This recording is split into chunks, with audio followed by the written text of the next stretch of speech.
conférence sur la poursuite d'études en France. Donc, nous avons la chance ce soir d'avoir un ancien élève avec nous, Thiago Corvou, qui va plutôt nous parler d'un parcours scientifique avec un parcours qui a commencé dans les classes préparatoires, puis ensuite une école d'ingénieur et une poursuite d'études en doctorat. Donc, c'est un parcours qui est très intéressant parce qu'on a, je dirais, trois domaines un peu différents, les prépas, l'école d'ingénieur et la recherche. Donc, merci beaucoup, Thiago, d'avoir accepté notre invitation. Et puis, avec plaisir. Je te passe la main. Je t'ai beaucoup embêté en tant qu'enseignant, mais maintenant, je te donne la main. À toi. Oh, ça a duré qu'1 an en tant qu'enseignant. Bonsoir à tous. Aujourd'hui, je vais vous parler, comme a dit Loïc, de mon parcours en classe préparatoire, école d'ingénieur, puis de la recherche, donc maintenant en doctorat. Je vous ai mis ici mon adresse mail. Je vais la remettre à la fin. Si vous avez des questions plus tard, pendant l'année, n'hésitez pas à me contacter. Donc, tout d'abord, à propos de mon parcours général, si je reprends là où vous êtes aujourd'hui, j'étais au lycée français, j'ai passé mon bac en 2014, donc filière scientifique, avant de partir à Toulouse. Donc c'est là que j'ai fait ma classe préparatoire en filière physique-chimie, qu'on appelle PCSI-PC. Je vais vous parler de tout ça par la suite. Donc au lycée Fermat. Et ensuite, j'ai intégré le SPCI Paris, donc c'était en 2016, donc une école d'ingénieur à Paris. Et pendant les 3 ans à l'ESPCI, j'ai fait 2 stages. Donc, je suis parti aux Pays-Bas pendant 6 mois, puis à Oxford pendant 3 mois. Et ensuite, donc c'est une particularité de pas mal d'écoles d'ingénieurs, on fait une 4e année, mais pas dans la même école. Donc on fait une année supplémentaire un peu où on veut.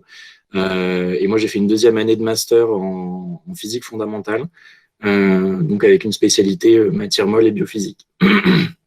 Et donc aujourd'hui, j'ai commencé là en octobre mon doctorat en physique des polymères, donc physique des matériaux, entre 2 laboratoires à Saclay, qui est un peu plus au sud de Paris.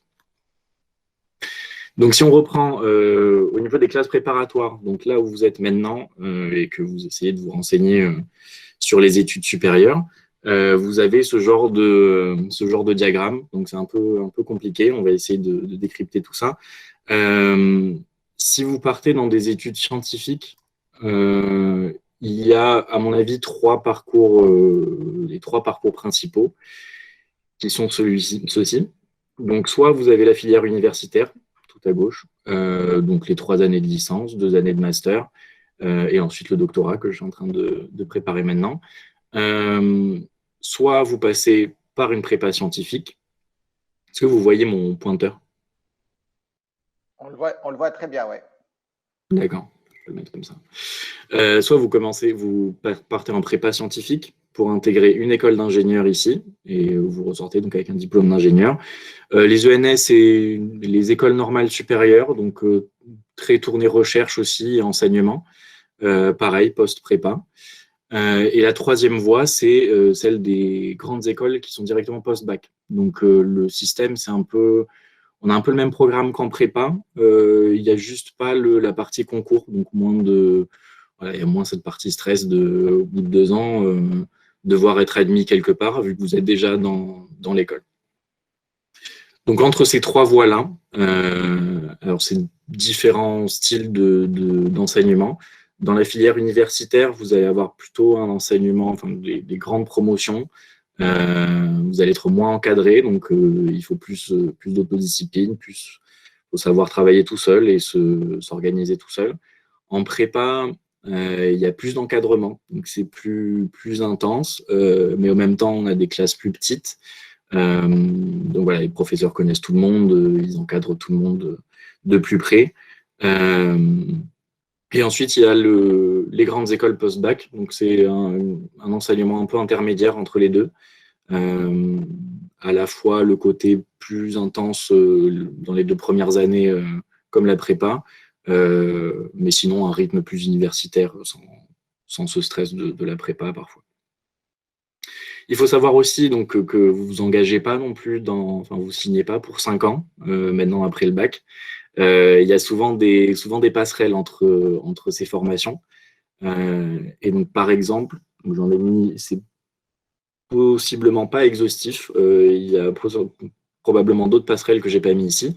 Mais typiquement, si vous partez en prépa, à la fin des 2 années de prépa, si jamais vous n'avez pas l'école que vous voulez, vous n'êtes pas voilà, finalement les écoles qui sont après la prépa ne vous intéressent pas autant et vous préférez une autre formation derrière, vous avez possibilité d'enchaîner directement sur une 3e année de licence. Vous ne repartez pas au tout début. Vous partez en 3e année de licence et puis vous continuez en master. Vous pouvez aussi intégrer des écoles qui sont post-bac. Donc, vous intégrez directement en 3e année, pas besoin de reprendre au début. Et c'est valable donc dans l'autre sens aussi. Si vous êtes parti en université, les grandes écoles d'ingénieurs post-prépa font aussi des admissions sur titre. Donc, vous ne passez pas par les concours. Alors, il y a moins d'entrées, évidemment, moins de places en admis sur titre, mais vous pouvez quand même intégrer ces écoles-là après des 2 ou 3 années de licence. Et pareil, au bout du cursus, si vous avez un diplôme d'ingénieur, vous pouvez soit reprendre en M2, c'est ce que j'ai fait, soit partir directement en doctorat. Si la spécialité est un peu moins proche de votre diplôme d'ingénieur, vous devez quand même reprendre en première année de master, mais vous reprenez rarement en tout début de cursus. Donc, si on regarde les classes préparatoires maintenant un peu plus en détail, alors il y a beaucoup de filières. Donc ici, des filières dont je ne vais pas parler, le parcours médecine et philosophie, les prépas littéraires, l'hypocagne, dont vous avez accès aussi par une filière scientifique au lycée. Les prépas de commerce pour les écoles de commerce. Et donc, nous, ce qui nous intéresse, c'est ici les prépas scientifiques. Alors ici, j'ai pas mis la filière biologie. Il y a aussi une prépa biologie qui s'appelle prépa BCPST. Donc ici, je me suis concentré plutôt sur maths, physique, chimie dans ce domaine-là. Donc il y a 2 filières principales en première année, la MPSI, la PCSI. Donc soit c'est le parcours plutôt maths, soit le parcours plutôt physique-chimie. Donc ça, c'est pour la première année. Et au moment de passer en 2e année, soit vous suivez physique-chimie tout simplement, soit maths-physique. Et après, il y a une 3e filière un peu intermédiaire qui est la PSI, donc physique-sciences de l'ingénieur. Donc cette filière, je vais détailler ces 3 filières et leur spécificité dans la slide d'après. Mais du coup, à la fin de cette première année, c'est au conseil de classe que donc vous décidez si vous voulez plutôt telle filière ou telle autre. Et c'est les professeurs du coup qui décident si oui ou non ils vous font passer dans cette filière. Et à la fin des 2 ans, donc, vous passez un concours, partie écrite, partie orale. Je vais vous en parler un peu plus après, avant d'intégrer une école d'ingénieur. Donc, pourquoi la filière? Alors, moi, j'ai fait PCSI, PC. D'ailleurs, PC étoile, j'ai oublié de vous dire ça à propos de ces petites spécificités ici. Il y a toujours une classe, enfin toujours, ça dépend des établissements, mais généralement une classe qu'on dit non étoilée et une classe étoilée. Donc ça va juste varier au niveau, enfin c'est un autre niveau, ça va préparer d'autres concours. Donc c'est un peu classé suivant le niveau que vous avez en première année. Et du coup, voilà, on va pousser plus ou moins pour atteindre tel ou tel concours. Donc, pour la filière PCSI-PC, alors c'est la filière qui est la plus expérimentale, donc physique-chimie forcément. On a beaucoup de travaux pratiques parce que ça prend une place plus ou moins importante suivant les concours, mais pendant les oraux, il y a des travaux pratiques quand on passe le concours en filière physique-chimie. Donc on a quand même beaucoup de maths, mais bien moins qu'en MPSI et qu'en PSI. Et on a surtout de la chimie qui est presque absente des autres filières. Donc voilà, si c'est la chimie que vous voulez, il y a une seule filière pour vous. Le choix est plus simple. Et pour le reste, ça dépendra. En MPSI, on aborde les cours de manière plus théorique, donc c'est plus abstrait. Il faut savoir que les maths en prépa, c'est pas la même chose qu'au lycée. Donc, c'est beaucoup de concepts plus abstraits. C'est moins de calculs comme on peut faire au lycée. Donc voilà, c'est une chose à savoir parce que ça m'avait marqué quand je suis arrivé en première année de prépa. Et donc pour la filière MPSI-MP, par contre, il faut viser la spécialité mathématique. Donc je crois que c'est maths expert qu'on appelle ça maintenant au lycée. Et ça, c'est préférable et souvent demandé. Donc, typiquement, moi, j'avais demandé la filière MPSI pour rentrer à Fermat. On me l'a refusé 3 fois d'affilée en me prenant derrière en PCSI. Et bon, il s'est avéré qu'ils avaient raison. Mais voilà, ils demandent vraiment cette spécialité maths au lycée pour intégrer cette filière. Et donc, entre les deux, en deuxième année, il y a la filière PSI, donc, qui garde le côté très mathématique de la filière MP, peut-être en un peu moins abstrait, plus appliqué sciences de l'ingénieur. Et il y a surtout cette matière de sciences de l'ingénieur qu'on fait tous en première année, mais qui est poursuivie uniquement en PSI en deuxième année. Et donc, dans cette matière-là, on fait beaucoup de projets autour de systèmes mécatroniques, donc des maquettes et des modèles d'éoliennes, de drones, de prothèses. Enfin, il y a pas mal de projets très pratiques et mécaniques. Il y a un peu de chimie encore en PSI, mais pas de la chimie organique, donc tout ce qui est synthèse chimique qu'on voit uniquement en PCSI. Donc il faut faire attention, c'est que toutes les filières ne mènent pas au même concours. Donc, suivant les concours, soit il y a des filières qui juste ne sont pas prises dans ces écoles, soit alors c'est des quotas qui sont différents. Il y a des écoles qui vont prendre plus ou moins de filières PC, par exemple, des écoles qui vont prendre plus de PSI, ainsi de suite. Donc, au niveau des concours, alors là, vous avez un large choix d'écoles. Il y a 4 gros concours, on va dire, qui sont donc le concours XESPCI UNS, donc avec les écoles normales, polytechniques et le SPCI. C'est le concours finalement qui a le moins d'écoles. Donc Centrale Supélec qui regroupe toutes les centrales. Donc il faut savoir qu'il y a Centrale Paris qui est maintenant Centrale Supélec, mais aussi Centrale Lyon, Centrale Marseille, Centrale Nantes, il me semble. Donc des formations semblables, mais voilà, pas forcément spécialisées dans les mêmes choses. L'Institut d'optique. Ensuite, on a un cours au Minpont avec Supaéro pour l'aéronautique à Toulouse. Les mines, Chimie Paris, donc voilà, on a des télécommunications, de la chimie, beaucoup de choses différentes. Et ensuite, le concours qui s'appelait CCP à mon époque, qui est maintenant CCINP. Donc, c'est le concours où il y a le plus d'écoles. Donc, il y a l'ENAC, formation pilote et ingénieur aéronautique, des formations, enfin des écoles de chimie, comme celle-ci à Strasbourg, de mécanique. La Fédération Gay-Lussac, ce sont des écoles voilà, d'ingénieurs chimie majoritairement. Et le groupe ISAE, donc d'autres écoles d'aéronautique autres que Supaéro. Supaéro, c'est la seule école du groupe ISAE à être passée sur le concours au Minpont. Voilà, donc en fait, au niveau du concours, vous passez les concours que vous choisissez et vous passez donc chaque concours a ses propres épreuves et ensuite son propre classement, tout ça, indépendamment les uns des autres. Donc moi, je suis parti à l'ESPCI, donc voilà, c'était ce concours-là.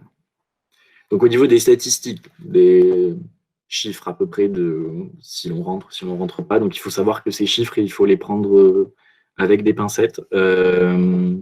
Typiquement, si vous allez sur ce lien-là, alors les classements de l'étudiant généralement sont plutôt clairs. Donc au niveau de ce site-là, vous pouvez choisir avec différents critères et voir un peu les prépas qui existent en France, suivant la filière, suivant les écoles que vous visez. Vous avez différents classements. Donc, si on regarde Fermat, en 2019, on avait 28% des PC qui ont intégré ce qu'on appelle top 13 des écoles. Donc, en gros, les centrales, les mines, l'X, le SPCI, le NS, enfin, ces écoles-là. 28% des filières PC les ont intégrées, 87% des PSI et 45% des MP. Donc, ça vous donne un peu une idée. Je dirais qu'en fait, il ne faut pas voir ces nombres comme comme la probabilité que vous avez de rentrer. Ça dépendra de vous. Mais plutôt comme un indicateur de quel concours est préparé dans quelle prépa. Suivant ces nombres-là, si vous descendez dans le classement des prépas qu'on aime beaucoup faire chaque année, ce sera surtout indicateur de si vous préparez des étudiants à Polytechnique ou s'ils préparent plutôt à des du concours CCP. Enfin voilà, ça va dépendre de ce que vous visez aussi. Ça ne sert à rien non plus d'intégrer typiquement Sainte-Geneviève à Versailles, qui a effectivement des statistiques assez impressionnantes. Ça ne sert à rien d'y aller en pensant que ce sera plus probable ensuite d'intégrer une école d'ingénieur si c'est pour que le niveau soit trop haut pour vous et que vous passiez 2 ans horribles et qu'au final ce soit beaucoup moins productif. Donc voilà, il faut viser un peu là où vous vous sentirez confortable et puis il faut viser un peu plus haut que ce qu'on pense parce que généralement on a tendance à se sous-estimer, mais ça sert à rien de monter trop haut dans les classements. Donc, un point sur les 2 premières années, donc les années de prépa. Une semaine type en prépa, donc on a cours comme au lycée, donc 8h, 17h, du lundi au vendredi. On a 2 cols par semaine. Alors, les cols, vous en avez peut-être entendu parler si on vous a parlé de la prépa. C'est 2 heures par semaine en dehors des heures de cours, où en gros, vous êtes comme sur cette photo, par trinôme, avec un prof, et c'est un exercice d'oral comme au concours, où on vous donne des exercices à faire au tableau, et puis vous êtes seul face au tableau, et le prof qui vous surveille. Parfois, il vous aide, parfois, il fait plus jury de concours et fait monter la pression. Et bon, ça dépend des professeurs. Mais c'est vraiment pour vous préparer à l'épreuve orale des concours. Et on a aussi, alors c'était mon cas Fermat, ça dépend des prépas. Moi, c'était le samedi matin. Un devoir surveillé type concours. Donc ça pour la partie écrite. Donc 3-4 heures de devoir. Donc voilà, c'est vrai que c'est 2 cols par semaine, vous avez 2 cols et un devoir surveillé. Donc c'est un rythme assez soutenu, il faut suivre, il ne faut pas lâcher. Mais en même temps, c'est aussi rassurant de se dire que c'est pas vous passez 2 ans à apprendre, et puis vous débarquez le jour du concours et vous êtes face à une épreuve que vous ne connaissez pas. Vous les aurez vues et revues, ces épreuves, le format de ces épreuves, que ce soit l'écrit ou l'oral, pendant 2 ans.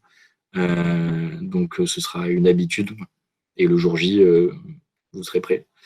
Le jour J, c'est justement dans la période de mars-avril de la 2e année où vous avez les concours écrits. Donc ça prend généralement une semaine pour tous les concours.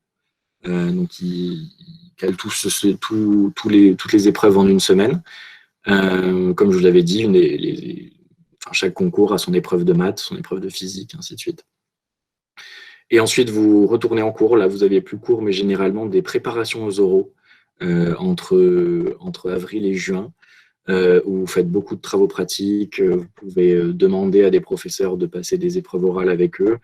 Voilà, c'est vraiment pour vous préparer, maintenant que les écrits sont passés, vous préparer au concours oral, qui se tient généralement de juin à juillet à Paris. Et c'est une semaine par concours. Donc là, ça va dépendre de... Ah oui, voilà, entre-temps, vous recevez des réponses d'admissibilité, si vous êtes pris pour les oraux ou pas. Et dans ces réponses-là, vous choisissez tel concours, et du coup, vous aurez une semaine pour ce concours avec des épreuves de 1 heure par jour, sauf les TP, parfois c'est 2-3 heures pour les travaux pratiques. Donc, qui s'étendent entre juin et juillet. C'est un peu plus... Je me souviens, c'était une expérience assez intéressante. J'avais passé 4 semaines de concours, 4 semaines d'oraux. Donc, c'était assez long, mais intéressant. Donc, maintenant, j'aimerais démystifier un peu certains clichés qu'il y a autour de la prépa, parce que vous en avez sûrement entendu parler, et parfois en mal, généralement en mal. Et typiquement, ce qu'on entend parfois, c'est que la prépa, c'est trop dur et que la prépa, c'est que pour les meilleurs. Alors, tout d'abord, j'aime pas trop ce terme de les meilleurs parce que on entend souvent parler du niveau au lycée et de tu n'auras pas le niveau pour telle formation ou telle formation. Alors, il faut savoir que dans mon expérience, ce qui était vrai au lycée ne l'est généralement plus après. C'est pas parce que vous avez des résultats incroyables au lycée que ce sera le cas après. Euh, et c'est pas parce que vous étiez peut-être un peu moins bon au lycée que vous le serez ensuite dans les études supérieures. Et généralement, c'est le contraire. Donc, tout ça va dépendre de votre motivation. Et si vous vous donnez dans les études supérieures, euh, tout peut changer. Et ce qui est généralement intéressant, c'est que vous n'avez pas. On gagne souvent un autre intérêt pour sa formation quand on arrive en études supérieures. Il arrive souvent qu'au lycée, pour des raisons X ou Y, voilà, on ne soit pas très intéressé.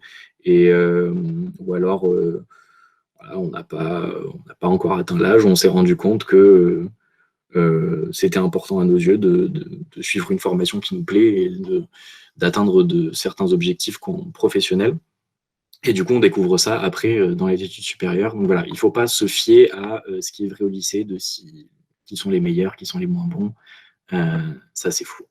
Et la prépa qui est trop dure, c'est faux aussi. C'est dur, c'est vrai, mais ce ne sera trop dur que si vous choisissez mal votre prépa. Si vous visez trop, si vous allez dans une grande prépa parisienne, alors qu'en fait, vous serez bien mieux débrouillé dans une prépa un peu moins bonne pour finalement avoir les mêmes écoles. Donc, il faut bien choisir sa prépa. Il ne faut pas avoir peur.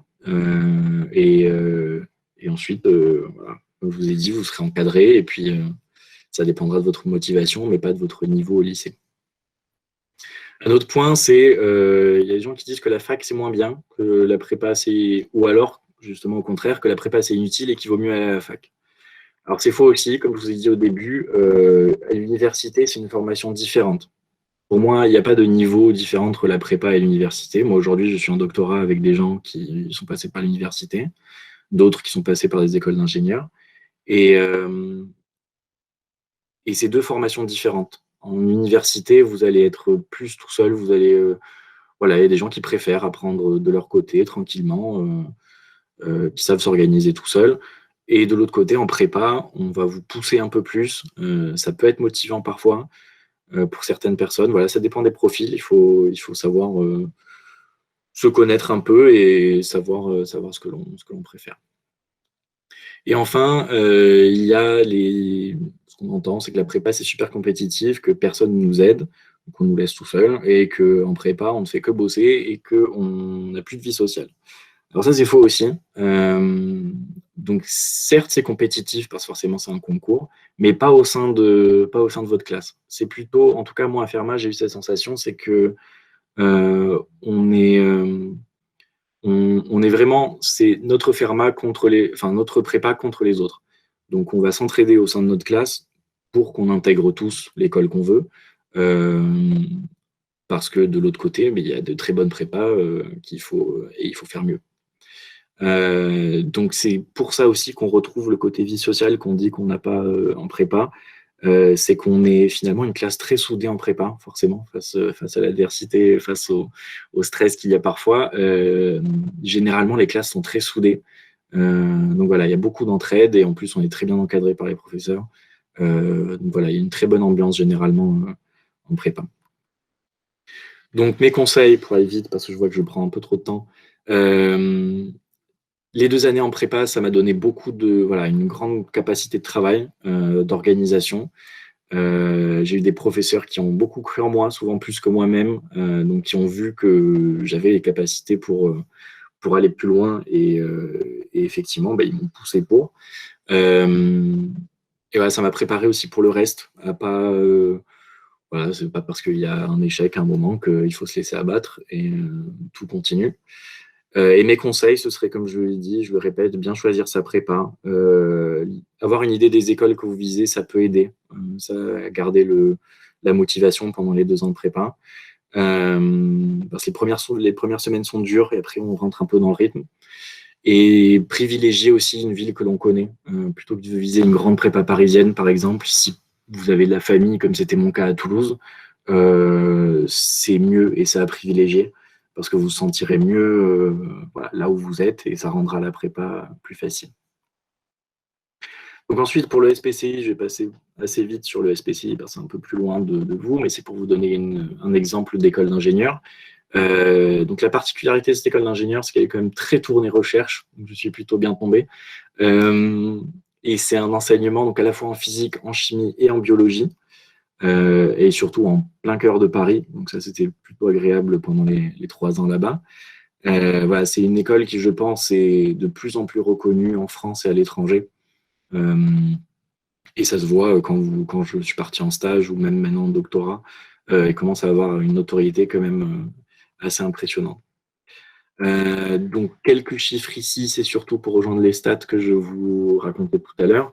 On a 64% d'étudiants qui viennent du concours XES-PCI. Alors, pour le SPCI, il n'y a que les filières PC sur ce concours. On prend aussi des prépas biologie, mais très peu. Les MP et PSI, pareil, assez peu, et c'est des admis sur titre.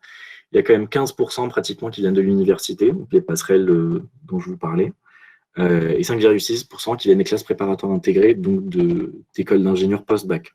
Donc là, c'est les chiffres dont je vous parlais au niveau des passerelles. Voilà, donc tout ceci, vous pouvez le retrouver si vous voulez vous informer sur les écoles d'ingénieurs. Généralement, ils ont toujours des présentations comme ça sur leur site, et ça vous permet d'avoir une idée de par où passer pour y arriver.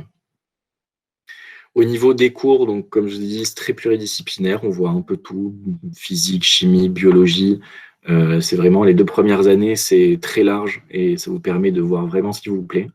Et surtout, la grande spécificité de l'ESPCI, c'est quand même les travaux pratiques. Si on regarde une semaine type, vous n'avez que 3 demi-journées où vous avez vraiment des cours ou travaux dirigés, et le reste, c'est des travaux pratiques. Donc vous passez plus de la moitié de la semaine au labo avec des chercheurs. Ça vous donne vraiment une idée du travail de recherche et du travail pratique, de comment se débrouiller finalement face au côté pratique de ce qu'on vous apprend en amphi. Donc c'est ce qui m'a beaucoup plu dans cette école. Donc il faut voir ça parce qu'il y a d'autres écoles qui privilégient plus le savoir fondamental, donc beaucoup plus de cours en amphi. Donc c'est deux styles différents. Donc ensuite, après les 2 premières années, c'est un stage industriel de 6 mois, là où je suis parti aux Pays-Bas. Et vous avez un semestre de spécialisation où c'est un peu à la carte. Donc vous choisissez les matières qui vous plaisent. Encore une fois, le choix est large, mais vous spécialisez donc plutôt soit en physique, physico-chimie, chimie ou les biotechnologies. Donc voilà, il y a énormément de débouchés en sortant de l'ESPCI. Ensuite, vous partez en projet de recherche. C'est quand je suis parti à Oxford. Et pour la 4e année, donc encore une fois, le choix est très large. Moi, j'ai fait un M2 dans la continuation de ce que j'ai fait à l'ESPCI, mais il y a des gens qui partent faire tout autre chose, qui partent dans des masters ou des doubles diplômes en finance, en management. Donc c'est génial. Il y a beaucoup ça aussi dans les écoles d'ingénieurs post-prépa, beaucoup de débouchés management. Alors mon père aimait beaucoup donner l'exemple de Carlos Tavares, qui est PDG de PSA Citroën, et qui était là où vous êtes actuellement. Il a fait le lycée français à Lisbonne pour faire une prépa à Fermat. Il a ensuite intégré Centrale, et du coup, il a fini, après quelques postes d'ingénieur, il a fini PDG de PSA Citroën. Donc voilà, en sortant de ces écoles, il y a vraiment des étudiants qui se retrouvent dans plein de domaines différents. Donc c'est pas du tout restrictif. Voilà, typiquement ça c'est pour vous donner une idée en sortant de l'ESPCI. Moi je tombe bien dans les statistiques de 70% qui poursuivent en thèse, donc en recherche. Et sinon, voilà, il y a beaucoup en grande entreprise aussi, donc on ne fait pas que de la recherche en laboratoire de recherche. Il y a beaucoup de gens qui rejoignent le privé. Et ici, vous voyez, donc encore une fois, le champ des possibilités est large quand on sort de l'ESPCI. Et c'est le cas pour beaucoup d'autres écoles d'ingénieurs après une prépa. Et aujourd'hui, juste pour dire un mot sur ce que je fais aujourd'hui, pour vous donner une idée un peu de la recherche. Alors moi, je suis physico-chimiste. Donc ça, c'est une photo de mon laboratoire actuellement à Orsay. Et donc, je suis vraiment à l'interface entre la chimie et la physique. C'est-à-dire que là, il y a la partie chimie avec la synthèse des molécules que j'étudie. Et ensuite, moi, je vais étudier la physique qu'il y a derrière, donc la physique de ces matériaux.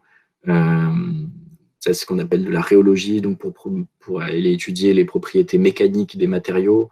Ça, c'est le synchrotron qui apparaît, donc c'est un grand accélérateur qui permet voilà, d'accélérer des rayons X. Enfin, pas d'accélérer des rayons X, mais c'est un accélérateur de particules et avec les rayons X, on peut étudier la matière. Donc voilà, c'est un peu à l'interface entre de la chimie et vraiment de la physique fondamentale des matériaux. Voilà, donc le doctorat, faut pas prendre ça comme des études, hein. C'est déjà plus un travail en laboratoire. Voilà, je suis plus trop en études et c'est une vraie mise en situation et c'est un projet sur 3 ans qui m'intéresse beaucoup. Et donc, si des gens après ont des questions sur la recherche, je serais ravi d'y répondre, mais je pense que c'est quand même une petite minorité. Dans mon expérience, c'est plutôt ça. Pour finir, donc j'ai 3 points sur lesquels j'aimerais insister avant de vous laisser, avant de vous laisser poser des questions. C'est que vous allez prendre une décision maintenant, mais qui est importante. Vous arrivez à la fin du lycée où tout était un peu tracé, vous n'aviez pas trop le choix, à part quand vous êtes arrivé en seconde et que vous avez dû commencer à choisir des options, des spécialités. Sinon, tout était un peu tracé pour vous. Et là, vous vous retrouvez face au choix de qu'est-ce que je veux faire. Donc, c'est pas toujours facile. Il faut pas le prendre à la légère, mais il faut savoir que c'est pas une décision définitive. Comme je vous ai dit, il y a beaucoup de passerelles. Et vous pouvez changer en cours de route. Et les projets professionnels, généralement, changent énormément pendant les 5 années à venir. Moi, typiquement, je pensais faire de l'aéronautique quand j'étais au lycée, en fin de lycée. Je me retrouve aujourd'hui à faire de la physique fondamentale, de la physico-chimie fondamentale sur les matériaux. Donc, ça a changé énormément. Ça va dépendre de votre parcours. Donc voilà, faites-vous plaisir. Il ne faut pas avoir peur non plus. Et ce qui m'amène à mon deuxième point, c'est que si vous ne savez pas du tout, si vous vous êtes perdu, n'hésitez pas à demander conseil. Donc à Monsieur Comaille, qui m'a beaucoup aidé au lycée quand j'étais moi-même assez perdu. Madame Ladera, qui s'occupe, je pense, encore toujours du système portugais. Donc pareil, il y a aussi beaucoup de choses au Portugal. D'autres professeurs, si vous entendez bien avec des professeurs en particulier, que vous êtes à l'aise avec eux pour discuter, et aussi les anciens élèves. Donc, typiquement, je parle pour moi, mais je pense qu'on est beaucoup dans cette situation. On est ravis de répondre à des questions que vous ayez. N'oubliez pas qu'on était exactement là où vous êtes aujourd'hui. Donc, on connaît un peu ces doutes-là. Et enfin, ayez confiance en vous. Donc, ce que je vous disais tout à l'heure, vous ne vous sous-estimez pas. Et voilà, s'il y a quelque chose qui vous fait plaisir, si vous rêvez d'une carrière ou juste des études dans un certain domaine, lancez-vous et réfléchissez pas trop de est-ce que je vais y arriver, est-ce que je vais pas y arriver, est-ce que j'ai le niveau pour. Voilà, ça risque beaucoup de changer une fois que vous quittez le lycée. Donc n'hésitez pas. Et sur ce, je vous souhaite bon courage malgré la situation actuelle. Et si vous pensez à d'autres questions, donc là, vous pouvez poser des questions, mais si vous pensez à d'autres questions après la présentation, ou si vous préférez juste me contacter par écrit, je vous laisse mon adresse mail ici et je serai ravi d'y répondre.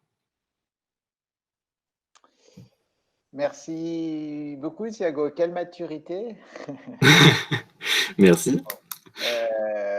J'aime beaucoup tes 3 derniers points. Alors, merci beaucoup pour ce que ce que tu dis sur Madame Ladera et moi et tous les enseignants. C'est vrai qu'on essaye de vous accompagner, mais j'aime beaucoup les 2 points notamment sur vous allez prendre une décision, mais elle n'est pas définitive. Et Oui. ton parcours est un bon exemple, mais plus on parle avec aussi des anciens, plus on s'aperçoit qu'on a des trajectoires qui n'étaient pas nos trajectoires à nous, ou même les trajectoires de nos parents. C'est-à-dire que les passerelles sont très importantes. Je trouve que l'enseignement français se transforme aussi beaucoup. Oui, s'adapte beaucoup.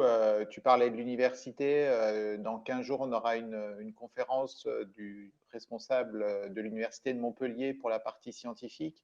Et on voit vraiment que l'université elle-même se transforme au niveau des licences pour un peu casser tous ces stéréotypes quelquefois qu'on a sur ces formations-là. Donc, oui, je crois que tu as tout à fait raison, quoi. C'est une décision importante, mais pas définitive, parce qu'on peut faire plein de choses une fois qu'on a commencé ses études supérieures. Et puis, avoir confiance en soi, c'est aussi très important dans une période, c'est vrai, tu l'as dit, un peu compliquée pour les élèves aujourd'hui, mais qui va passer. Et souvent, je suis tout à fait d'accord avec toi, on a plutôt tendance à se sous-estimer qu'autre chose. Alors, voilà. est-ce qu'il y a une question, une première question? Alors, est-ce que tu peux arrêter le partage juste parce que sinon je ne vois Oui, personne? bien sûr, ouais. Oui, Alors, effectivement, je pense, je vais peut-être un peu t'aider sur quelquefois la reformulation des questions. Donc, c'est vrai que dans un de tes slides, il y avait toi, tu as noté que tu as fait un bac S, donc effectivement, ça n'existe plus maintenant. oui, maintenant c'est un peu différent. C'est des spécialités. Donc, alors, Stéphanie Nami, bonsoir. Quelles seraient les spécialités recommandées en plus des maths pour intégrer une filière PSI? Euh, alors, j'ai Alors, noté. Vas-y, de ce vas-y. que j'ai lu un peu, parce que j'ai essayé de me mettre un peu à jour sur le système au lycée, donc vous me dites si c'est faux, mais du coup, au niveau des spécialités, il y a une maths expert, il y a physique chimie, C'est ça. euh, il y a quoi d'autre? Sciences de. Enfin, je crois qu'il y a une informatique.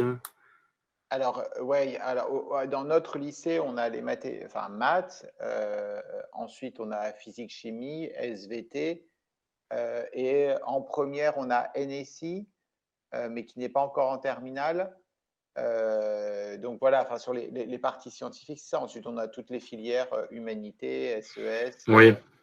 Mais du coup, je pense que, alors pour PSI, je pense que ce soit pour passer par la MPSI ou par PCSI, il vous faut la filière physique-chimie. Ça, je pense que ce sera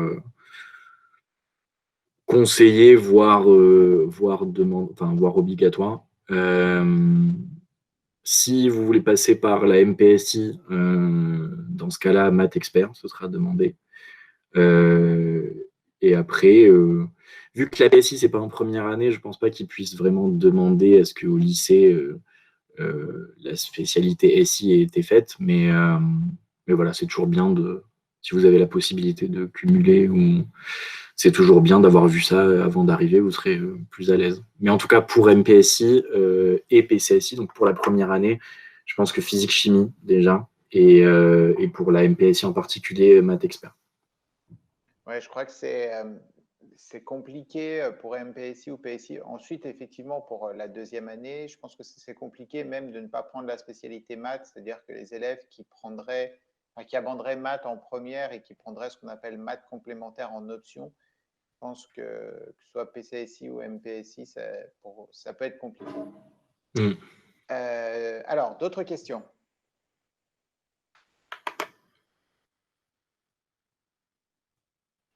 Il y a toujours un temps de réflexion.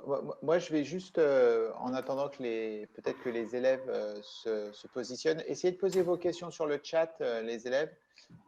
Qu'est-ce qui t'a convaincu ou quels ont été les facteurs qui t'ont poussé à faire un doctorat, même si effectivement, moi, je ne savais pas que dans l'école d'ingénieur que tu avais faite, qu'on connaît très bien, je ne savais pas qu'il y a 70% d'élèves qui poursuivaient, qui faisaient un doctorat. Qu'est-ce qui Alors t'a c'est vrai que intéressé? moi j'étais pas du tout. Enfin, si on m'avait posé la question au lycée, je pense pas que c'était clair dans ma tête que j'allais faire un doctorat 5 ans plus tard. Mais mais ça s'est fait au fur et à mesure. Déjà, j'ai beaucoup changé de parcours pendant mes années d'études. Donc, comme j'avais dit, j'étais parti pour de l'aéronautique, puis en prépa, j'ai découvert la chimie avec un très bon prof en deuxième année. Donc, ça m'a vachement intéressé et je me suis retrouvé un peu entre la physique et la chimie. Et ensuite, du coup, le SPCI, parce que ce même prof vous avez beaucoup parlé de cette école. Et à l'ESPCI, oui, c'était le côté passer plus de la moitié de la semaine au labo. Et en fait, vraiment être mis dans ce cadre-là, à travailler vraiment avec les chercheurs, parce que finalement, c'est des chercheurs qui nous encadrent, et à faire exactement ce qu'ils font au quotidien. Et après, c'était les stages. C'est les stages qui m'ont fait comprendre que c'était vraiment le travail que j'aimais, c'était être au laboratoire, avoir un sujet et puis réfléchir et essayer de pousser la compréhension qu'on a de quelque chose, d'un matériau, d'un concept, pousser plus loin et vraiment faire ça de manière expérimentale, d'où ce doctorat plus expérimental. Alors effectivement, il y a une bonne question d'Arthur. Moi, je me rappelle très très bien sur ton année de terminale, quand on avait échangé, il y avait vraiment une volonté de travailler dans l'ingénierie aéronautique. Je me rappelle très très bien. Alors, qu'est-ce qui t'a fait changer d'avis? Je sais pas trop. Je pense qu'il n'y a pas eu de rupture comme ça nette. Mais ça s'est fait plutôt progressivement et j'ai trouvé autre chose qui m'intéressait encore plus que finalement je ne considérais même pas au lycée et qui finalement quand il s'est mis sur la balance a fait pencher de son côté, quoi. Donc oui, ça s'est fait très progressivement et il n'y a pas eu, encore aujourd'hui, je me dis que potentiellement moi, je vais être spécialisé plutôt physique des matériaux, mais à tout moment, je rejoins l'aéronautique dans ce domaine-là. Ok, donc c'est toujours quelque C'était chose. pas un au revoir définitif à l'aéronautique, mais en tout cas, c'était pas l'ingénierie aéronautique comme je pensais au lycée. En tout cas, c'est intéressant parce que ça prouve bien qu'effectivement, entre la manière dont on se projette en terminale et ce qu'on fait 5, 6 ou 7 ans après, il y a souvent Oui. une différence. Alors, peut-être Emma, je peux répondre moi à cette question entre quelle est la différence. Tu pourras compléter peut-être Thiago, quelle est la différence entre Oui. une classe préparatoire et un cycle préparatoire? Alors, la classe préparatoire, comme l'a indiqué, très bien expliqué Thiago, avant tout, tu es dans un lycée pour préparer un concours, hein, on va dire, même si à la suite de cette prépa de 2 ans, tu peux, comme tu l'as montré, rejoindre l'université. Un cycle préparatoire d'études supérieures, c'est une licence en fait. Alors, c'est une licence un peu particulière dans la mesure où effectivement les programmes sont très proches de ce qu'on peut faire en prépa. Si on prend le cycle préparatoire d'études supérieures de PSL, Paris Sciences et Lettres, effectivement, bon, il y a 3 filières, une filière scientifique sciences économiques et sociales et littéraires, et on retrouve des programmes assez proches, mais des programmes qui restent un peu plus pluridisciplinaires que la prépa, et puis avant tout, l'objectif, c'est de réaliser une licence. Et alors, certains élèves du CPES passent les concours, mais ils ne sont pas si nombreux que ça. Donc, on rentre dans une filière sélective, exigeante, proche effectivement souvent de l'exigence de la prépa, mais pour y faire une licence. Et puis, dans la CPES, j'espère que je ne me trompe pas, mais je ne pense pas qu'il y ait des systèmes de colle, par exemple.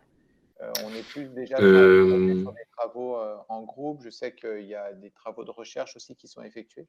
Bon, voilà. Tu peux peut-être compléter, Thiago, si tu veux. alors effectivement, je ne sais pas s'il y a ce système, si c'est la même semaine type, quoi. Je pense pas. Je sais que j'ai des amis à moi donc à l'ESPCI qui sont passés par la CPES. Donc c'est aussi possible de passer par la CPES et d'intégrer. Je ne sais pas si c'est spécifique à l'ESPCI vu qu'on est dans PSL et que c'était le CPES PSL qu'ils avaient fait.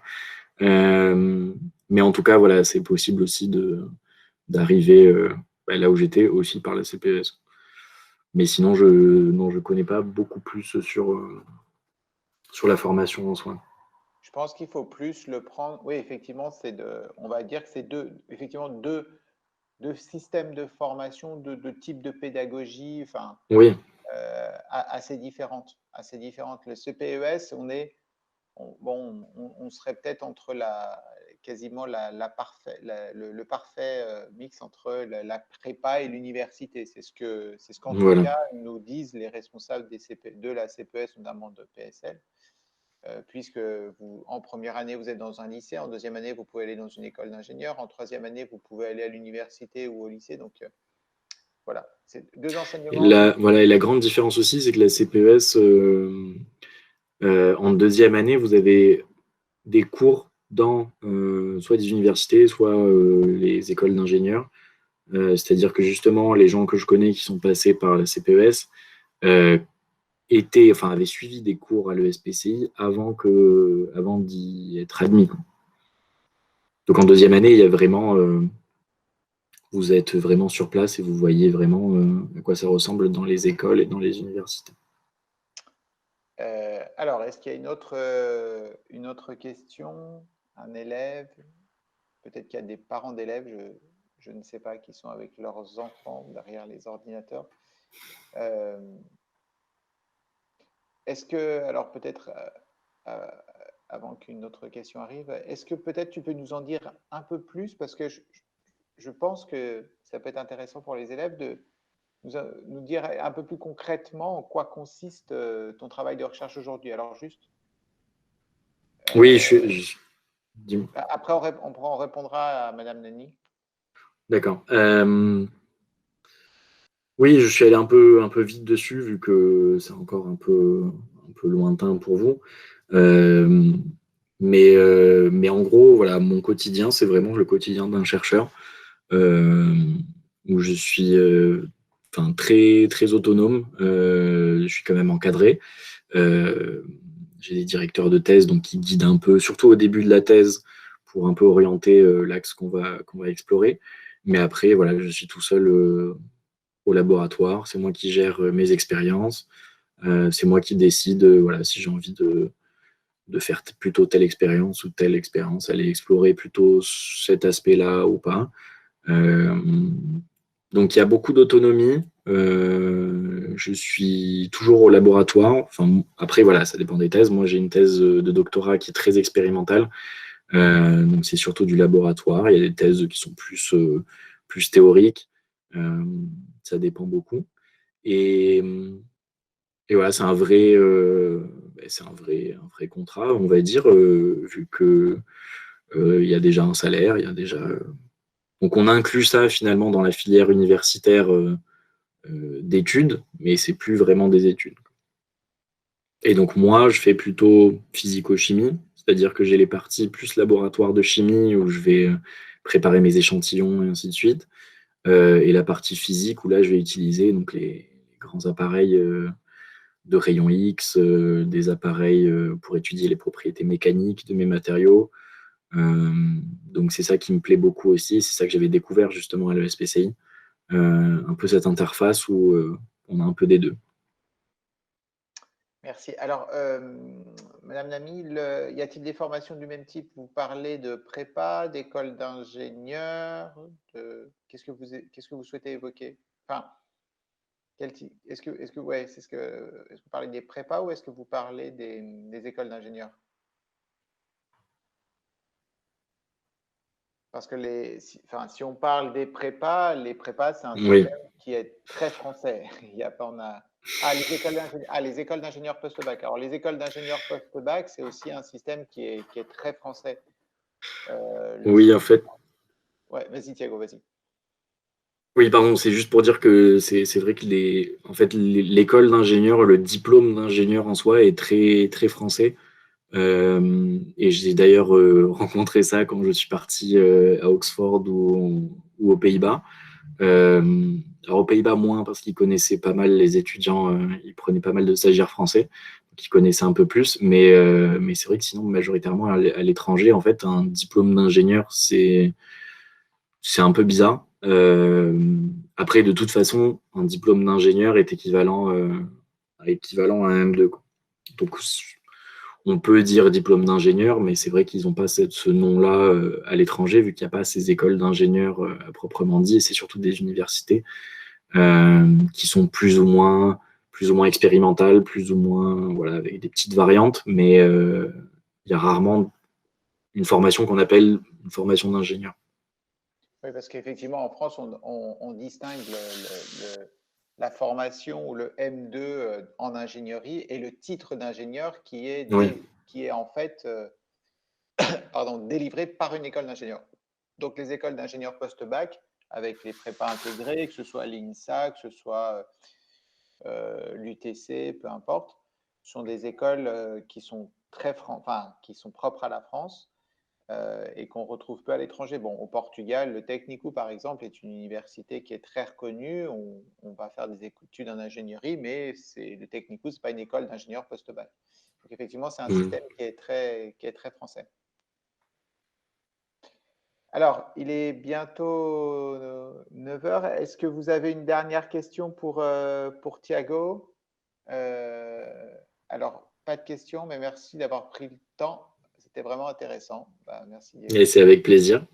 Alors, Emma, si on est refusé par toutes les écoles pour lesquelles on a passé les concours, comment ça se passe après? Alors, bonne question. Je pense que c'est assez rare parce qu'il y aura peut-être Enfin bon, je te laisse répondre, Thiago. Alors, bonne question, et tu fais bien de me le faire remarquer parce que j'aurais dû aborder ça dans la présentation et j'ai oublié. En gros, alors déjà, on peut rarement être refusé de toutes les écoles parce qu'il y a trop d'écoles pour tout passer. Et généralement, voilà, vous ne serez jamais, sauf si vraiment vous avez mis que le concours X, SPCI, ENS, et que là, ça arrive à beaucoup de le rater. Si vous avez passé que ce concours, il y a possibilité effectivement de ne rien avoir. Après, si vous passez tous les concours, il y a forcément des écoles où vous êtes pris. Après, ça va dépendre de vous, de si vous voulez ces écoles-là ou si vous visiez plus haut. Et donc, vous avez possibilité de répéter la deuxième année. Donc, vous pouvez répéter la deuxième année soit dans la même prépa, soit vous pouvez changer de prépa. Donc, pour ça, c'est envoyer un dossier sur les 2 premières années de prépa et vous pouvez, là, si vous voulez vraiment vous pousser, rejoindre une prépa parisienne, par exemple, le haut du classement des prépas pour la 3e année de prépa et retenter le coup une deuxième fois pour les concours. Je crois que c'est... Ouais, je pense que tu as parfait. Oui, on peut cuber du coup pour retenter les concours. Voilà. Effectivement. Après, effectivement, tu l'as très bien dit, hein, soit on souhaite postuler passer des concours pour des écoles qui sont très sélectives, hein, tu les as mentionnées, soit Oui. Sinon, on a toujours, en fonction des concours passés, une école quand même. Oui, généralement. Et après, il ne faut pas oublier aussi, j'ai oublié de dire ça dans ma présentation, mais ça fait partie ne vous sous-estimez pas. Il faut vous rappeler aussi que vous êtes dans un lycée de plutôt bon niveau aussi. Ça, on n'a pas forcément notion quand on y est. Mais c'est vrai qu'un lycée français à l'étranger, et le lycée français de Lisbonne, est un très bon lycée par rapport au lycée en France. Donc vous arrivez déjà avec un autre niveau normalement par rapport à beaucoup de gens. Il ne faut pas non plus tout reposer là-dessus, mais c'est vrai qu'il y a voilà, c'est un niveau un peu au-dessus, le lycée français à Lisbonne. Bien, merci beaucoup. S'il n'y a pas d'autres questions, je vous propose qu'on s'arrête là. Moi, j'ai trouvé ta présentation très claire, très pertinente, très encourageante pour les élèves. J'espère que rapidement, on pourra te faire revenir à Lisbonne. Oui. Parce que je trouve que l'échange physique oui, présentiel, ça manque un peu. Oui. Ça manque un peu et je trouve qu'il est important. Mais merci beaucoup, Thiago, d'avoir pris le temps de répondre aux élèves, de préparer ta présentation. Et puis, moi, j'ai ton contact de toute manière. Tu l'as donné aussi aux élèves. Donc, si certains veulent rentrer en contact avec toi, on n'hésitera pas. Voilà, n'hésitez pas vraiment. Merci beaucoup. Et puis vraiment, bonne continuation dans tes études. Merci. On veut tous savoir comment se finira ce doctorat et puis ce que tu feras. Est-ce que tu vas je vous tiendrai au courant. Est-ce que tu vas travailler dans les matériaux des futurs avions? Enfin, on veut tout savoir. En plus, j'aurai plus de liberté au niveau du planning dans au moins les 2 années à venir. Donc, si jamais c'est possible de refaire le forum au lycée, je serais ravi de revenir. On sera ravis de t'inviter. On te souhaite une très bonne soirée. Merci aux Merci, élèves bonne soirée à aussi. vous. Et puis à très bientôt. Merci, Merci Thiago. et bon courage à tout le monde. Merci, au revoir. Au revoir.